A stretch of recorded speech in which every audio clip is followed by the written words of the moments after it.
Hey, welcome to another episode of Irontown Talk. Now I'm standing in front of the famous Pyramid Monument, which was originally erected in Old Town to mark where iron ore was first discovered. In this episode, we're going to talk about the early days of Negaunee and what it was like after the discovery of iron ore. Check it out in the next episode of A Really Quick History of Negaunee, Part 2.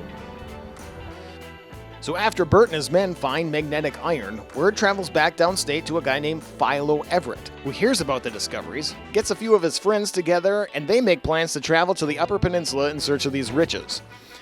They travel by strap railway, stagecoach, tote wagon, canoe, and steamboat to the Sioux Locks.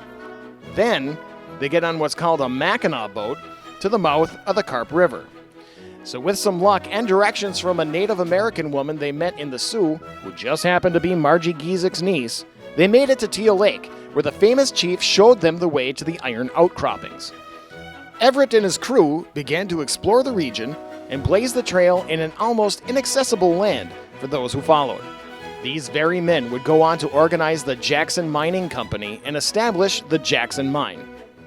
Along with the first mine came the first forge, which was built on the banks of the Carp River, near where the Michigan Iron Mining Museum now stands. The settlement that was built around the location became known as Carp Post Office, where Peter White was the first postmaster.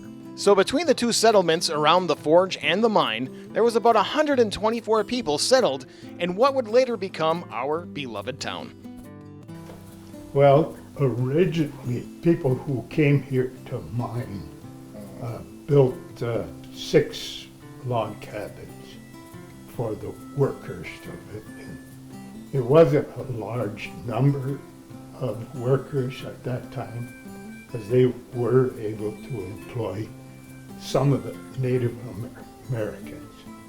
Our log cabin, with the history we've been able to discover, could very well be one of those original cabins.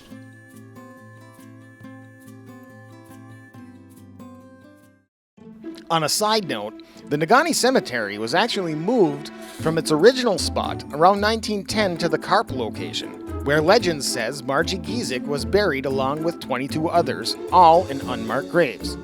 So I wonder, is this back corner of the Negaunee Cemetery where the famous Chippewa chief lies? So we'll get into the development of the town and its culture at a later time in Part 3, where we'll also go over some controversy between the Jackson Mine and those that showed them where the shiny rock was. But first, do you know how Negaunee got its name and what it means? Let me know what you think in the comments, and we'll see how right you are. See you next time on Irontown Talk.